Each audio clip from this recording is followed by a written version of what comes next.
Chapter 12.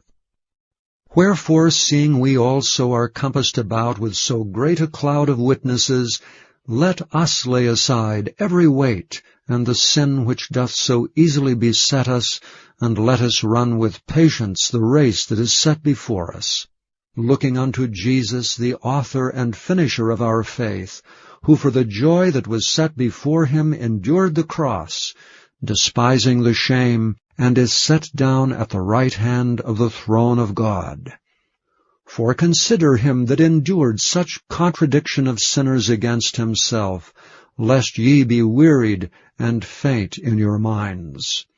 Ye have not yet resisted unto blood, striving against sin, and ye have forgotten the exhortation which speaketh unto you as unto children, My son, despise not thou the chastening of the Lord, nor faint when thou art rebuked of him. For whom the Lord loveth he chasteneth, and scourgeth every son whom he receiveth. If ye endure chastening, God dealeth with you as with sons. For what son is he whom the Father chasteneth not? But if ye be without chastisement, whereof all are partakers, then are ye bastards and not sons. Furthermore we have had fathers of our flesh which corrected us, and we gave them reverence. Shall we not much rather be in subjection unto the Father of spirits, and live? For they verily for a few days chastened us after their own pleasure, but he for our profit, that we might be partakers of his holiness. Now no chastening for the present seemeth to be joyous, but grievous. Nevertheless afterward it yieldeth the peaceable fruit of righteousness unto them which are exercised thereby. Wherefore lift up the hands which hang down, and the feeble knees, and make straight paths for your feet, lest that which is lame be turned out of the way, but let it rather be healed.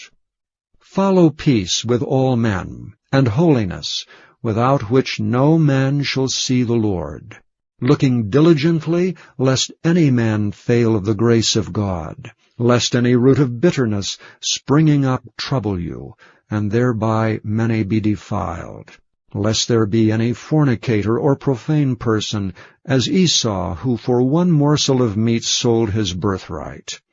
For ye know how that afterward, when he would have inherited the blessing, he was rejected. For he found no place of repentance, though he sought it carefully with tears. For ye are not come unto the mount that might be touched, and that burned with fire, nor unto blackness and darkness and tempest, and the sound of a trumpet, and the voice of words, which voice they that heard entreated that the word should not be spoken to them any more. For they could not endure that which was commanded. And if so much as a beast touch the mountain, it shall be stoned or thrust through with a dart. And so terrible was the sight that Moses said, I exceedingly fear and quake.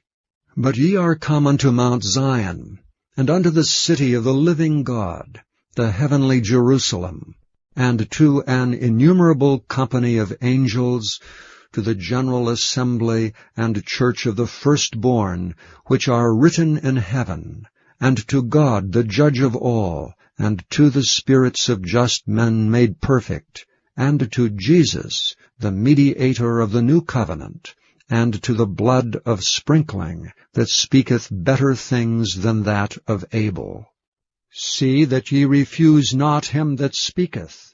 For if they escaped not who refused him that spake on earth, much more shall not we escape, if we turn away from him that speaketh from heaven, whose voice then shook the earth.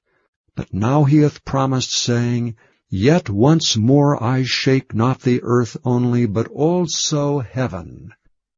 And this word, yet once more, signifieth the removing of those things that are shaken, as of things that are made, that those things which cannot be shaken may remain. Wherefore we receiving a kingdom which cannot be moved, let us have grace, whereby we may serve God acceptably with reverence and godly fear. For our God is a consuming fire.